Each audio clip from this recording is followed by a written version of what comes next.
Welcome to FargoFX. This is Jason. If you watched the last video, you know I've been testing some homemade bulletproof material.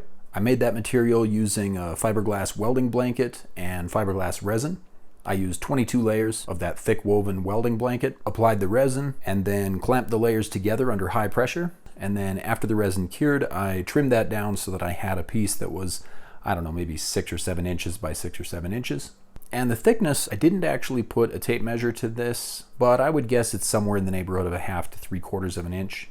And then in the last video, I used it as sort of a backing material for another armor plate that I had, a steel plate, and kind of got inconclusive results about how much additional strength that would provide. But I did gather enough information to be able to pretty confidently say that there was at least some small improvement having that fiberglass backer to my level 3 steel plate. So anyway, I said last time that if I got the chance, I would try shooting just the fiberglass by itself with some pistol rounds. It should be noted that pistols are typically somewhere in the neighborhood of 1/3 the power of a rifle.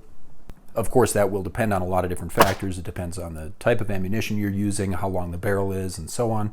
And there are certainly some rifles that are many, many times as powerful as a pistol round. So anyway, in the last video, I had already demonstrated that this plate could not stand up to a 5.56 round, but I did get a chance today to take it out to the range and shoot it with some .38 Special. Now, for those of you who know anything about pistol and revolver rounds, you know that .38 Special is not known for being one of the more powerful.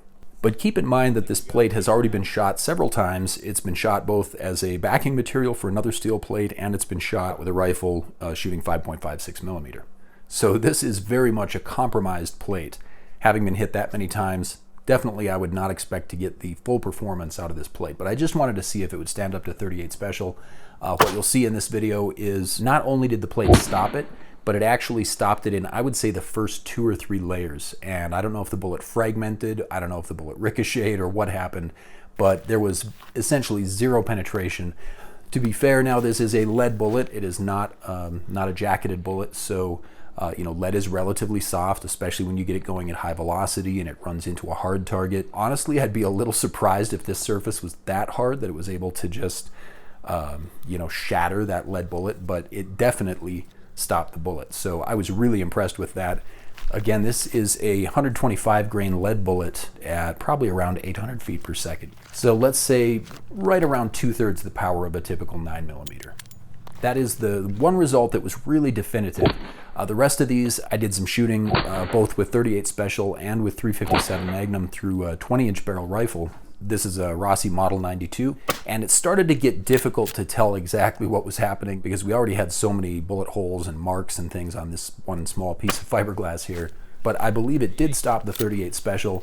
I don't think it stopped the .357 Magnum. Again, it was really hard to tell. This plate was, coming apart and delaminating and coming apart in layers, and there were so many different holes in it and whatever. So at a certain point I gave up and said I'm going to have to make another one of these and then come back, try it with some different calibers, different velocities, and kind of see what the limitations are of this type of plate. So anyway, I wanted to get these results out there so you could see them. I know I had talked about it last time, and there will be another video. I'm going to make a clean plate and have some fun with it, shooting it with some different things. I might mix it up and try some other materials as well. But anyway, this to me was a very encouraging result. I'm surprised to see how well it performed, especially after having already been perforated using the rifles last time.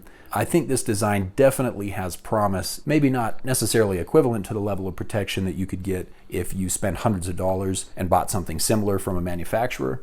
But as far as a DIY armor plate, something you can make for probably $30 or $40, doesn't have to weigh a whole lot. So I think next week I'll continue with some more experiments along these lines. Between now and then, we will have another subscriber builds. So if you've sent images to that email and you're waiting to see them, I would look for that this weekend or possibly early next week. Anyway, thanks for watching. I really appreciate all your support. If you haven't subscribed to the channel, I would love to have you here as a part of this community. And for anybody who wants to support the channel directly, I do have a Patreon link, so I will put that up here at the end and you can follow that. Otherwise, I'll just say, whoever you are, whatever you're doing, have a wonderful time, and I'll see you in the next video.